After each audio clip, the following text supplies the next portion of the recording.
pessoal, que a graça e a paz do nosso Deus repouse sobre cada coração. Estamos estudando a carta do apóstolo Paulo aos Romanos. Nos 11 primeiros capítulos, Paulo nos apresenta toda a base doutrinária cristã.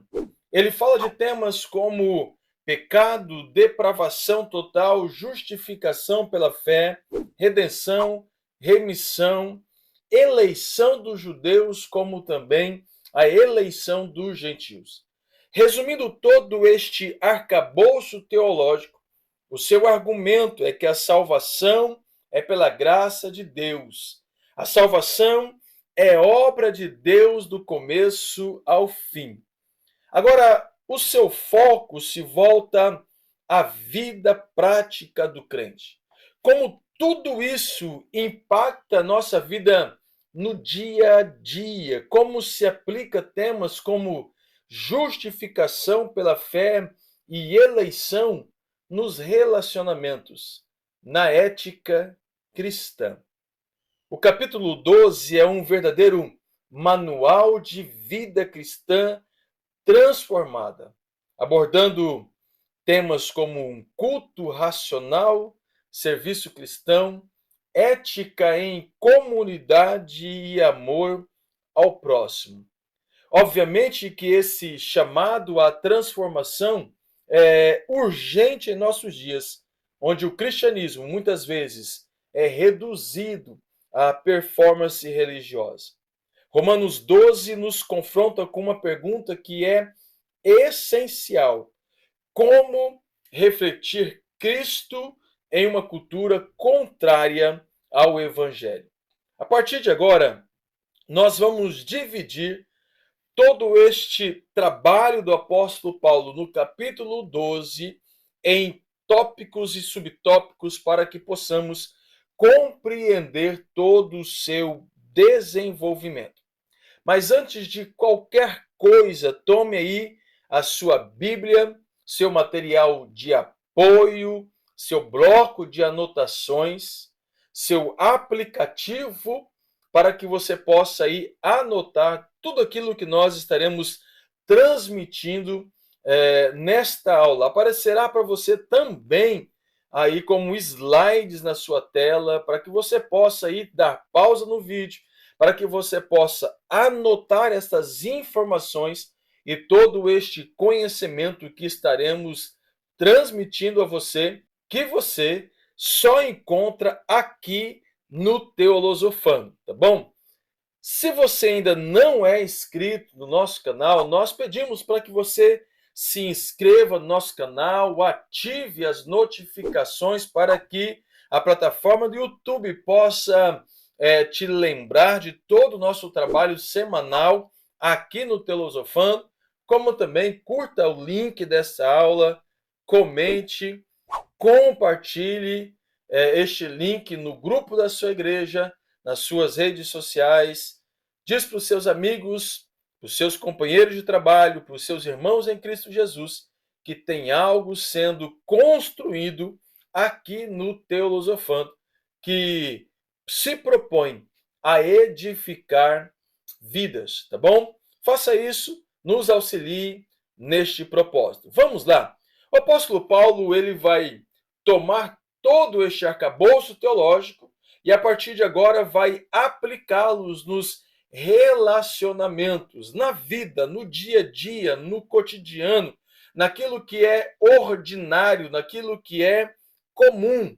E no capítulo 12, ele vai falar de 4 esferas no campo dos relacionamentos humanos. E a primeira esfera que eu quero compartilhar com vocês é o relacionamento com Deus, um culto racional, sacrifício vivo e transformação da mente, nos 2 primeiros versos aí disponíveis a você a partir de agora. Portanto, irmãos, peço pelas misericórdias de Deus que ofereçam o corpo de vocês como sacrifício vivo, santo e agradável a Deus. Este é o culto racional de vocês. Não se amoldem ao padrão deste mundo, mas transformem-se pela renovação da sua mente, para que vocês experimentem a boa, agradável e perfeita vontade de Deus. Observe que Paulo inicia o seu argumento usando uma conjunção que indica conclusão, consequência ou relação causal entre duas ideias. O que ele está propondo, obviamente, é como consequência de tudo aquilo que falei até aqui, façam isso. Logo, a ideia do capítulo 12 não está desconectada com todo o restante da carta. Uma ideia se conecta à outra. Teologia se conectando à prática cristã. Paulo nos convida a oferecer os nossos corpos como sacrifício vivo. Não tem mais rituais mortos como no Antigo Testamento. Paulo está olhando para os sacrifícios que eram realizados no templo lá no Antigo Testamento, e agora ele está dizendo que não há mais sacrifícios mortos, não há mais ofertas diárias de animais mortos em favor de alguém, em favor de outra pessoa, mas uma entrega diária e consciente de nós mesmos. Isso é o chamado culto racional. Num contexto grego que desprezava o corpo, também no contexto judaico de sacrifícios de animais, Paulo está sendo revolucionário. O sacrifício agora é o próprio crente. E este sacrifício é vivo, em contraste com os sacrifícios mortos no altar. Este sacrifício também, além de vivo, ele é santo, ele é separado para Deus e agradável, ou seja, aceita por Deus. Agora não ofereçam mais sacrifícios de animais a fim de agradar a Deus, mas se ofereçam a si mesmo como oferta agradável. John Stott observa que este é o chamado para uma revolução de dentro para fora. Há um duplo imperativo aqui, um negativo e um positivo. O negativo, não vos conformeis. O termo implica em moldar-se exteriormente aos padrões, valores e estruturas deste século, a era presente, caída e também passageira. É uma proibição contra a assimilação passiva à cultura mundana. Também tem o positivo, mas transformai-vos, do grego metamorfos ou metamorfose, que é a mesma palavra usada por Mateus lá na transfiguração de Cristo. Isso indica uma mudança interna, essencial, não apenas superficial. Com o sacrifício de si mesmo, Cristo tornou todo o sacrifício de animais obsoleto, mas sempre há um lugar para o culto prestado por corações obedientes. Toda doutrina tem o seu lado prático, João 13:17. Portanto, a sua exposição vem seguida de exortações éticas muito semelhantes ao ensino de Cristo nos evangelhos, principalmente no Sermão da Montanha. Contribui conosco, Russell Shedd. Como pode o corpo tornar-se um sacrifício? Deixe que o olho não veja nada mal e ele se tornará um sacrifício. Permita que a língua não diga nada vergonhoso e ela se tornará uma oferta. Deixe que a mão não faça nada ilegal e ela se tornará uma oferta em holocausto. Mesmo assim, isso não será suficiente. Precisamos ter a prática ativa do bem. A mão precisa dar esmola, a boca precisa abençoar em lugar de amaldiçoar, o ouvido precisa dar atenção sem cessar aos ensinamentos divinos. Portanto, que nós possamos produzir frutos para Deus com nossas mãos, com os nossos pés, com nossa boca e com todos os nossos outros membros. Isso nos leva a uma compreensão profundamente bíblica e pastoral do que significa oferecer o nosso corpo como sacrifício vivo. O sacrifício não se limita à renúncia do pecado, embora isso seja essencial. Ele se expressa, sobretudo, na consagração ativa cristã, na vida cristã. Olhos, bocas, mãos tornam-se instrumentos de culto quando submetidos à vontade de Deus, não apenas evitando o pecado, mas promovendo a justiça, a misericórdia e a verdade. Obviamente, pessoal, que nesse sentido, a santidade não é passiva nem abstrata, mas concreta e cotidiana. Manifesta-se em gestos de generosidade, palavras que edificam e ouvidos atentos à voz de Deus. Assim, o corpo consagrado torna-se primícia de uma vida orientada para Deus, produzindo frutos que glorifiquem o Senhor em cada aspecto da vida cristã, da existência. Esse é o ponto de partida da vida cristã prática, mente renovada, discernimento espiritual e vida submetida à vontade de Deus. Um autor que nós já citamos várias vezes aqui no Teolosofando, em especial no nosso estudo na carta aos Romanos, que é N.T. White, ele propõe seu apelo atual é para que nos recusemos a deixar a era presente nos forçar dentro de seus moldes, ditando-nos como devemos pensar e até mesmo que devemos agir, além de nos dizer como podemos ou não nos comportar. Em vez disso, devemos ser transformados em nossas mentes e nossas mentes precisam ser renovadas. Esta é a proposta do apóstolo Paulo.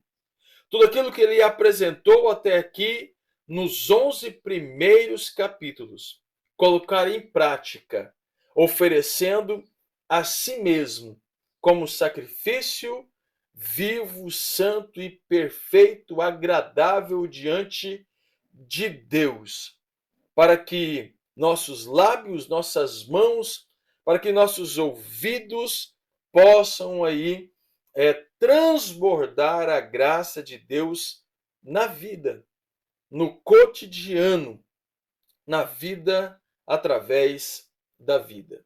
Paulo também vai falar do relacionamento consigo mesmo, humildade e unidade, uso correto dos dons a partir do verso 3. Por isso, pela graça que me foi dada, digo a todos vocês, não pensem de vocês mesmos além do que deve pensar, mas pensem moderadamente, segundo a medida de fé que Deus deu a cada um. Como cada um de nós tem um corpo com muitos membros, e esses membros não têm todos a mesma função, assim, em Cristo, nós, que somos muitos, formamos um só corpo, e cada membro está ligado a todos os outros. Temos diferentes dons de acordo com a graça que nos foi dada. Se alguém tem o dom de profetizar, use de acordo com a sua fé. Se o dom é servir, sirva. Se é ensinar, ensine. Se é encorajar, que assim faça. Se é contribuir, que contribua generosamente. Se é exercer liderança, que exerça com dedicação. Se é mostrar misericórdia, que faça com alegria. Paulo nos adverte inicialmente que não devemos pensar de nós mesmos além do que convém. ele usa a metáfora do corpo para ilustrar a igreja, múltiplos membros, diferentes funções, porém um só corpo. Paulo está combatendo a arrogância espiritual. Ele adverte mais uma vez para que não se considerem cristãos de primeira divisão, enquanto pessoas procedentes de outros lugares ou de diferentes culturas e de nível socioeconômico são considerados de segundo nível, mas que apenas se considerem membros de um único corpo. A igreja é uma unidade composta de membros bem diferentes, nos auxilia N.T. White. O Evangelho de Jesus, ele não admite hierarquias de valor entre os que foram alcançados pela graça. Não há cristãos de primeira ou de segunda categoria em Cristo. Todos somos igualmente acolhidos e também igualmente necessários. Essa diversidade de origens, de cultura, de condições sociais não enfraquece a igreja, pelo contrário, revela a riqueza do corpo de Cristo, no qual cada membro tem sua função, cada membro tem o seu lugar neste corpo e exerce as suas funções, onde um acaba contribuindo com o outro. Nós somos chamados, então, por Paulo, à humildade, ao respeito mútuo, ao cuidado recíproco, testemunhando ao mundo esta unidade cristã, unidade na diversidade. A igreja, ela é este corpo fantástico composta por vários membros distintos, com funções distintas, com propósitos específicos e diferentes ao mesmo tempo um dos outros. E para mim, este é o fascínio da igreja de Cristo, onde cada um vai complementar o outro. Paulo, usando esta metáfora do corpo, ele propõe isso. Cada membro complementa o outro. Não há um membro sequer no nosso corpo que não tenha propósito, que não exerça uma função específica. E Paulo vai dizer isso, escrevendo aos Coríntios, e eu já adianto a vocês que em fevereiro nós estaremos iniciando nossos estudos em 1 Coríntios e falaremos sobre isso também. Há diferentes tipos de dons, mas o Espírito é o mesmo. Há diferentes tipos de ministérios, mas o Senhor é o mesmo. Há diferentes formas de atuação, mas é o mesmo Deus que efetua tudo em todos. A cada um, porém, é dada a manifestação do Espírito, visando o bem comum.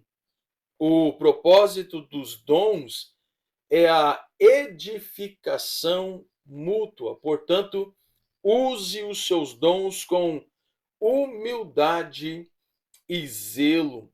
Os dons são uma expressão da graça, não do mérito humano, diz David Guzik. Paulo também vai falar dos nossos relacionamentos com o próximo, ética cristã no convívio da igreja, a partir do verso de número 9 até o 16. O amor deve ser sincero. Odeie o que é mal. Apegue-se ao bom. Dedique-se uns aos outros com amor fraternal, preferindo dar honra aos outros mais do que a vocês. Nunca falte a vocês o zelo, antes sejam fervorosos no espírito, servindo ao Senhor. Alegre-se na esperança, sejam pacientes na tribulação, perseverem na oração. Compartilhe o que vocês têm com os santos que estão em necessidade e procurem ser hospitaleiros. Abençoe aqueles que os perseguem. Abençoe-nos. Não os amaldiçoem. Alegre-se com os que se alegram e chorem com os que choram. Tenham a mesma atitude uns para com os outros.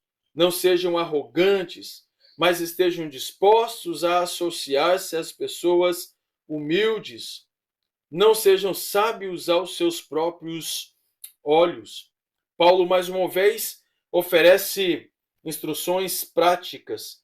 Amar sem hipocrisia, honrar aos outros, perseverar, ser hospitaleiro, alegrar-se na esperança e ser paciente na tribulação. Hernandes Dias Lopes, no seu comentário expositivo da carta aos Romanos, ele diz: o amor é o sistema circulatório do corpo espiritual, permitindo que todo o membro funcione de maneira saudável e harmoniosa. Como vimos anteriormente, no tópico anterior, nós somos uma diversidade dentro desta unidade ao mesmo tempo. Cada membro um diferente do outro, cada membro com seus propósitos específicos, cada membro desenvolvendo as suas ações de maneira que todo o corpo ele é nutrido, todo o corpo ele cumpre o seu propósito central. Mas que liga tudo isso é o amor. Este amor que transborda em nossos corações porque recebemos do próprio Cristo. O amor cristão não é um opcional nem algo que é decorativo, mas essencial para que cada membro cumpra sua vocação com alegria e propósito. Quando amamos, somos fortalecidos e o corpo inteiro testemunha que Cristo vive e age no meio de nós. O próprio Cristo, ele nos deixa um novo mandamento lhes dou: ame uns aos outros como eu os amei. Vocês devem amar uns aos outros. Com isso todos saberão que vocês são meus discípulos se vocês se amarem uns aos outros. Essas são marcas de uma comunidade cristã saudável: o amor, o zelo, a unidade, o cuidado de um para com os outros. F.F. Bruce ele vai contribuir conosco aqui nos nossos estudos ao se voltar para questões mais amplas de atitude pessoal e de relacionamentos na igreja e fora dela. O apóstolo aconselha o exercício do amor sincero, que aproveita-se do amor de Deus em Cristo e tem o melhor dos propósitos para outras pessoas. Ele deve ser guiado não por sentimento ou indulgência, mas pelos padrões morais mais elevados. As suas implicações múltiplas incluem toques de ternura e amabilidade, e até certa concorrência para ver quem demonstra mais respeito. É o que nós vemos no versículo de número 11. Ao refletir sobre essas palavras, nós somos lembrados de que o amor cristão não é algo vago nem emoções passageiras, mas uma resposta concreta ao amor que primeiro recebemos de Deus em Cristo. F.F. Bruce ele destaca que tudo isso trata-se de um amor sincero, moldado por elevados padrões morais que se expressa tanto dentro dos relacionamentos comunitários da igreja, da nossa comunidade de fé, quanto nas nossas relações com aqueles que são de fora. Esse amor ele não se guia por uma obrigação, mas um compromisso com um cuidado mútuo um do outro, manifestando-se em gestos de ternura, de respeito, de cuidado. Na vida da igreja, isso se traduz em disposição, se traduz em humildade de honrar uns aos outros, criando um ambiente onde a graça se torna visível e o testemunho cristão ele é fortalecido. Vamos aplicar este tópico, a ética do reino deve moldar relacionamentos, emoções e reações diárias. Matthew Henry vai encerrar essa sessão, esta perícope da carta aos Romanos, dizendo que estes são os frutos visíveis da graça interior. É aquilo que nós recebemos de Deus no nosso interior e transbordamos sobre a vida das pessoas através dos nossos relacionamentos, tanto dentro da comunidade de fé como fora dele. Não apenas o nosso amor para com Deus, mas o nosso amor para com os iguais, para com o próximo. E é interessante que o apóstolo Paulo, além de falar do nosso relacionamento com Deus, vai falar também do nosso relacionamento dentro da comunidade de fé. E agora, por último, nós vimos ele propondo nossos relacionamentos com os de fora. Também vai falar dos nossos relacionamentos com os nossos inimigos. O amor ativo diante da perseguição. Lembrando que aqueles irmãos que receberam esta carta inicialmente, eles estavam sendo perseguidos pelo império. Muitos já tinham pagado com a própria vida, transbordando amor para com o próximo. Eles pagaram com a própria vida. Muitos mártires já haviam morrido e derramado seu sangue até então. Agora Paulo vai falar deste amor diante da perseguição. A partir do verso 17. Não paguem a ninguém o mal com o mal. Procurem agir corretamente diante de todos os homens. Se possível, naquilo que depender de vocês, vivam em paz com todos os homens. Amados, nunca procurem vingar-se, mas deixem com Deus a ira, pois está escrito: minha é a vingança, eu retribuirei, diz o Senhor. Ao contrário, se o seu inimigo tiver fome, dele de comer, se tiver sede, dele de beber. Fazendo isso, você amontoará brasas vivas sobre a cabeça dele. Não se deixe vencer pelo mal, mas vença o mal com o bem. Em um mundo marcado pela vingança, Paulo nos orienta ao contrário: não deixe se vencer pelo mal, mas vença o mal com o bem. Bonhoeffer vai nos dizer que a cruz é o fim da vingança. Nessa afirmação que parece ser tão breve, mas ao mesmo tempo tão profunda, Bonhoeffer nos conduz ao coração do Evangelho. A cruz revela que Deus não responde o mal com vingança, mas com entrega, com perdão, com reconciliação.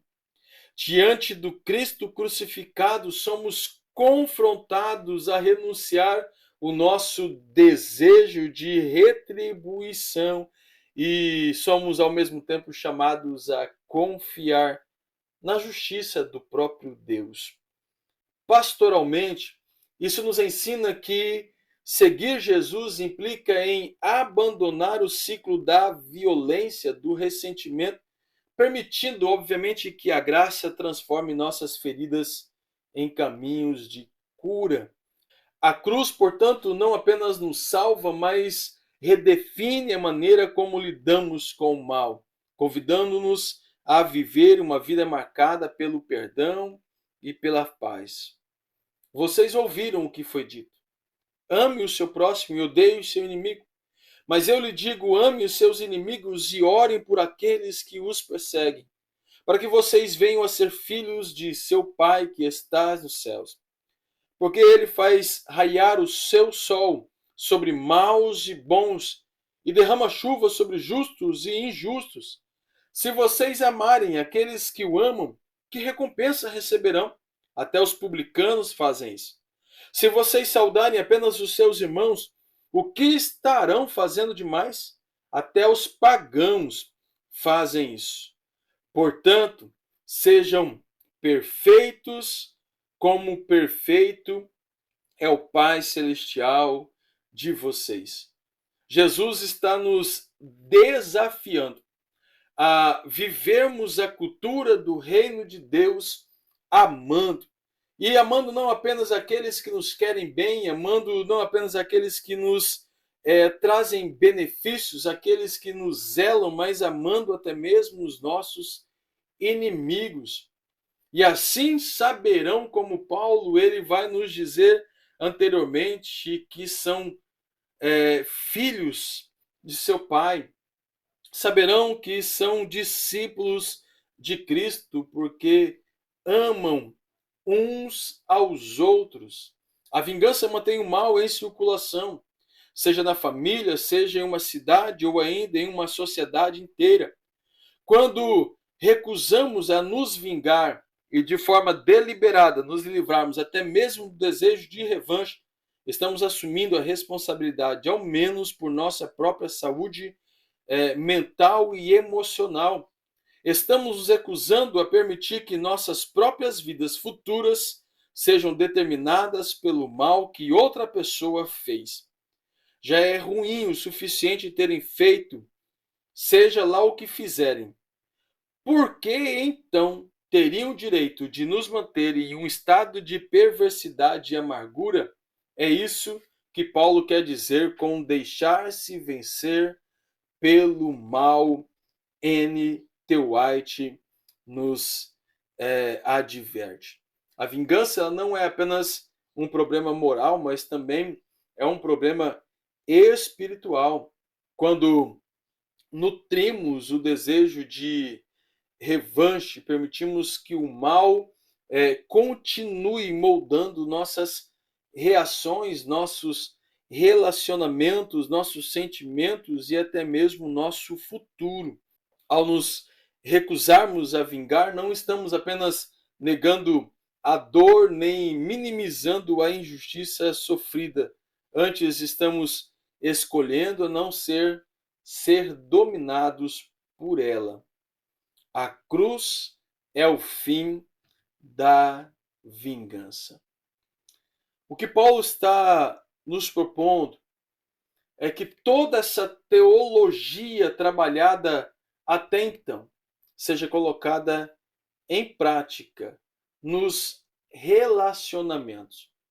O capítulo 12 de Romanos demonstra que a verdadeira vida cristã não é apenas intelectual, ortodoxa, doutrinária, mas relacional. Relacional com Deus, com a igreja, com o mundo e até mesmo com os nossos inimigos. A ética cristã em Romanos 12 ela é radical. Radical porque não nasce de um código, mas de um coração, de uma mente que foi transformada pela graça de Deus em Cristo Jesus. Não se amolde aos padrões deste mundo, mas transformem-se pela renovação da vossa mente. Esta transformação, esta metamorfose, ela é refletida nos relacionamentos humanos, no dia a dia, no cotidiano, na prática, na vida, nas coisas que são ordinárias que Deus nos fez para o nosso próprio benefício. É isso que nós aprendemos em Romanos, capítulo de número 12.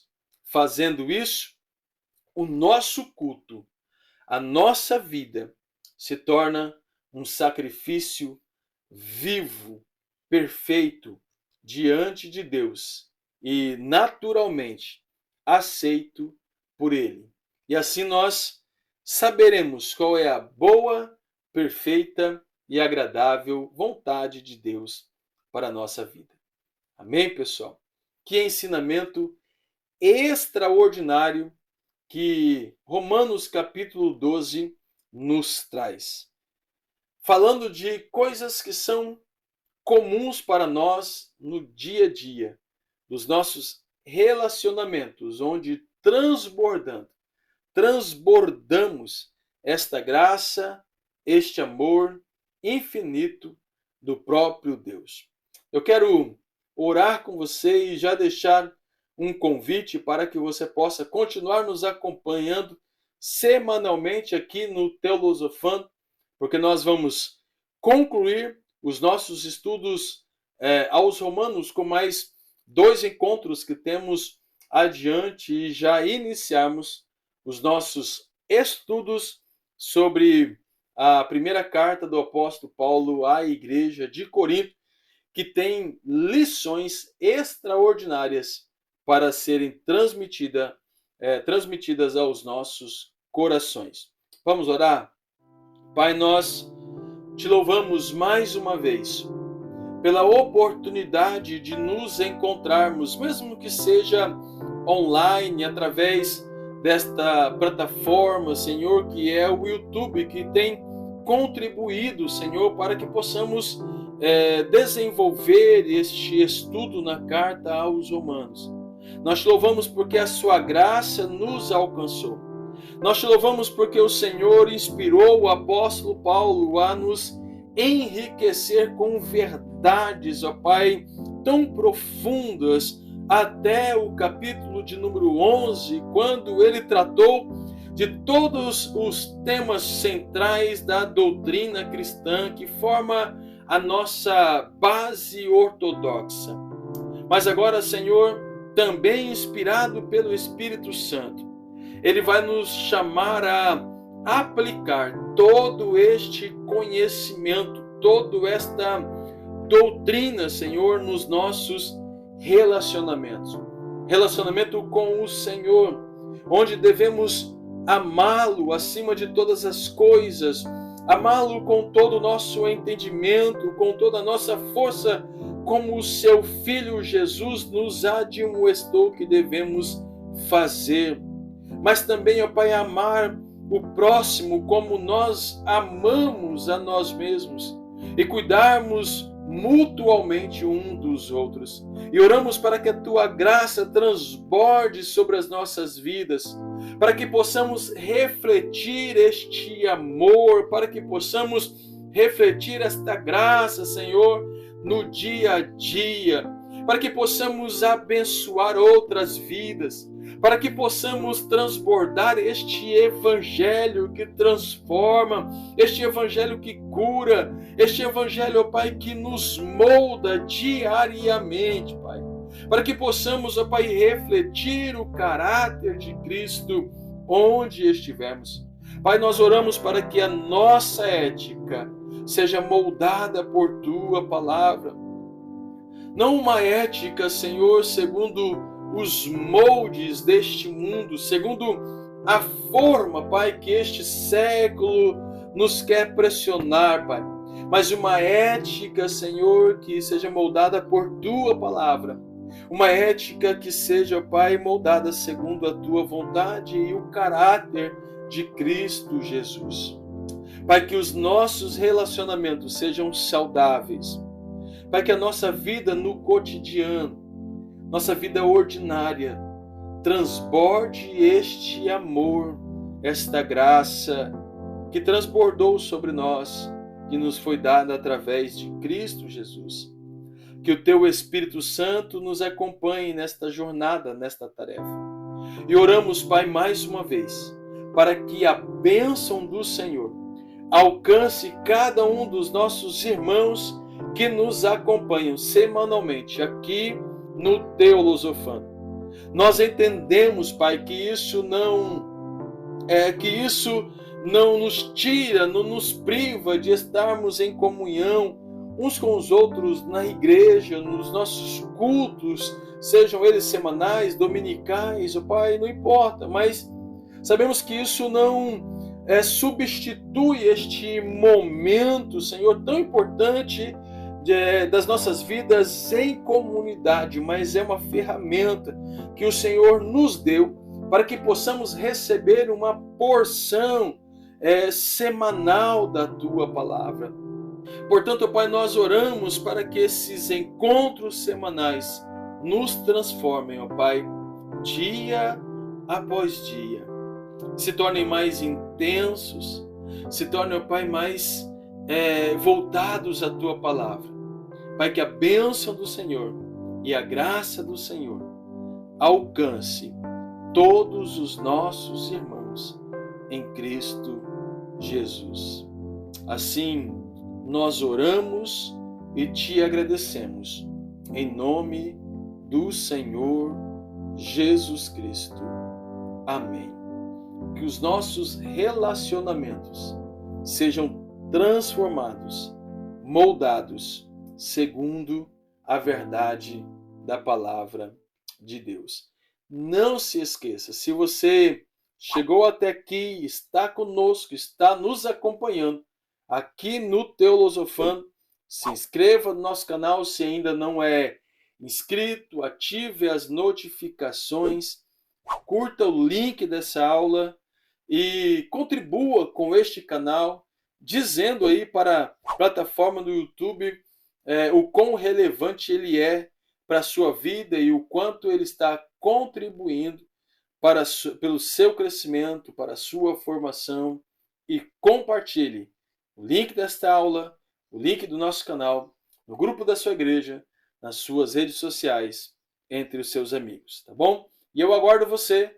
Próxima quinta-feira nós estaremos juntos novamente aqui no YouTube para darmos sequência e já ir concluindo os nossos estudos na carta aos Romanos, já se preparando para as nossas próximas aulas que acontecerão voltadas à carta do apóstolo Paulo à igreja de Corinto. Aguardo você, um grande abraço e até lá.